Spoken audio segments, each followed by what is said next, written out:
Hi everyone and welcome back. So today we're going to talk about achieving fluency in English. Of course, you could apply this to other languages as well, and I will talk a little bit about my own experience in learning Spanish and basically how to get there.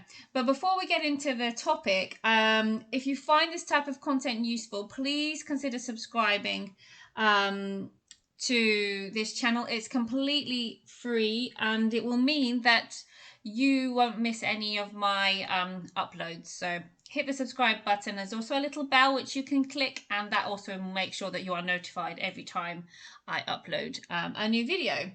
So moving on, let's start with a definition of the word fluency.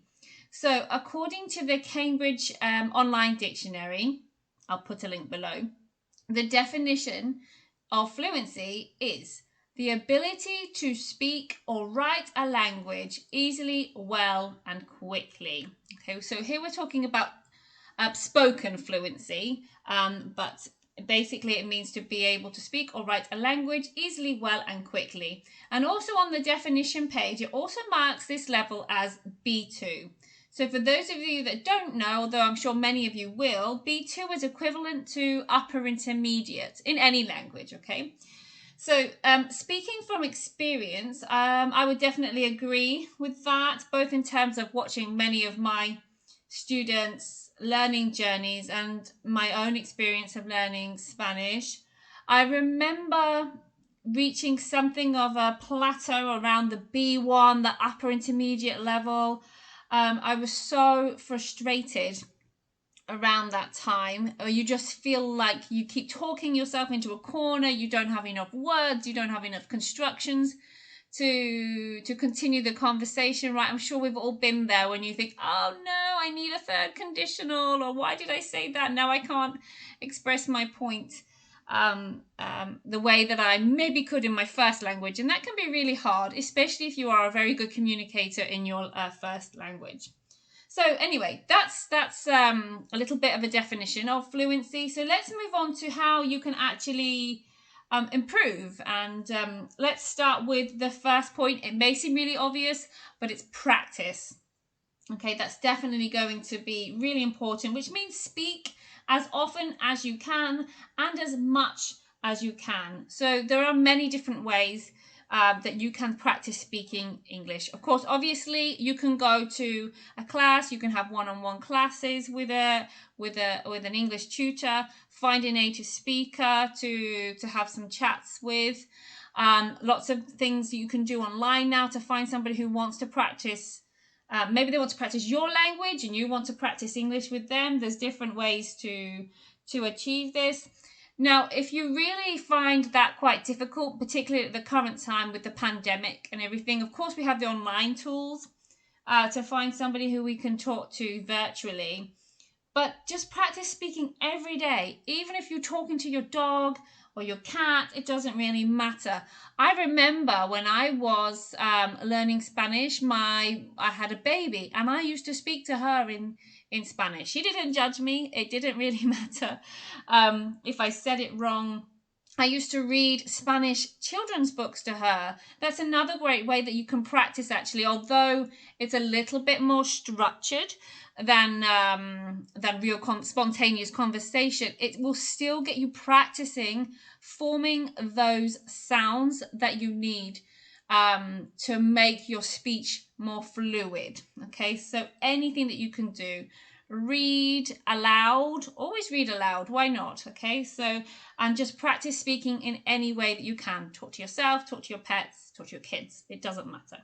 Okay, just practice, practice, practice. And also at the same time, you need to build your knowledge. Okay, you need to build the foundations, the building blocks, if you like. Because if you don't know the really important constructions and you don't know enough vocabulary, you are really going to struggle with that. So this means you need to improve your grammar, your vocabulary, and your pronunciation. So you probably will need to study those. I think most of us do need to spend some time studying them, because the more words and phrases you know, the less you will have to pause and search for words, right? That makes sense. If you have the words, it's just one less thing to stop you in your tracks as you're trying to fluently communicate with somebody. So if you know you're going to have a conversation with your doctor, for example, in English, maybe you live in the UK or in the States and you're going to have this conversation, make sure you know the relevant medical vocabulary that you are going to need, right? You probably know what you're going to talk to them about. You know the kind of things you need to say. Go prepared, go armed with the vocabulary that you will need. Think about constructions you are likely to need as well, set phrases or collocations. So, for example, if we go back to the example of talking to a doctor, you might expect to use the present perfect continuous a lot in that specific context. For example, I have been having lots of headaches lately. So there you are going to use I have been having. That's a set phrase that you can learn and repeat.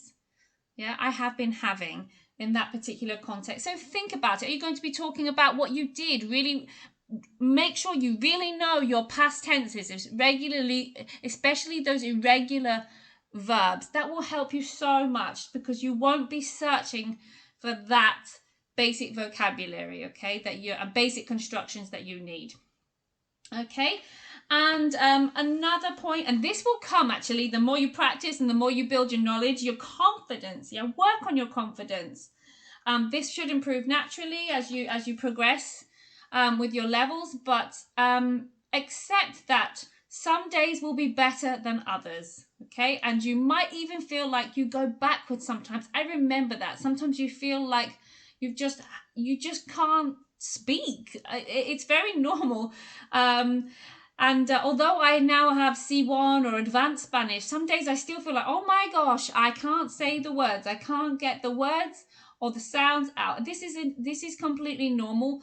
Most people are really understanding, okay? Especially with English, I'd like to think, because we are particularly used to people who are non-native speakers, who are speaking it as their second language.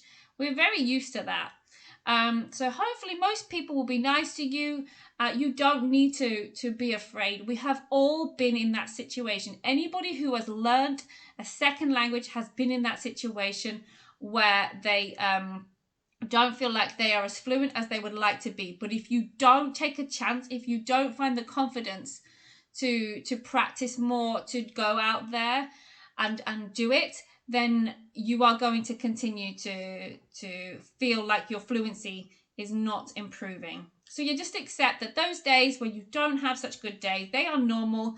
Embrace it, accept it as part of the learning journey. So yeah, to sum up, guys, basically you need to practice a lot. It's no secret. You need to make sure you have a strong base knowledge of the key phrases, of the key constructions that you know you're going to use. Make sure you know your pronunciation well. Maybe do some warm-up exercises, especially if the sounds in English are quite different to your first language. Make sure you're not getting tongue-tied because the sounds are not coming to you so easily. And yeah, just keep working on that confidence. Keep practicing, keep listening. Believe that you can do it, and know that everybody who has learned another language has been there. So I hope this has been helpful for you today. Guys, please give me a like and leave some tips and comments as well below. How did you get over your fear in terms of fluency? Let us know. Thanks again. Bye.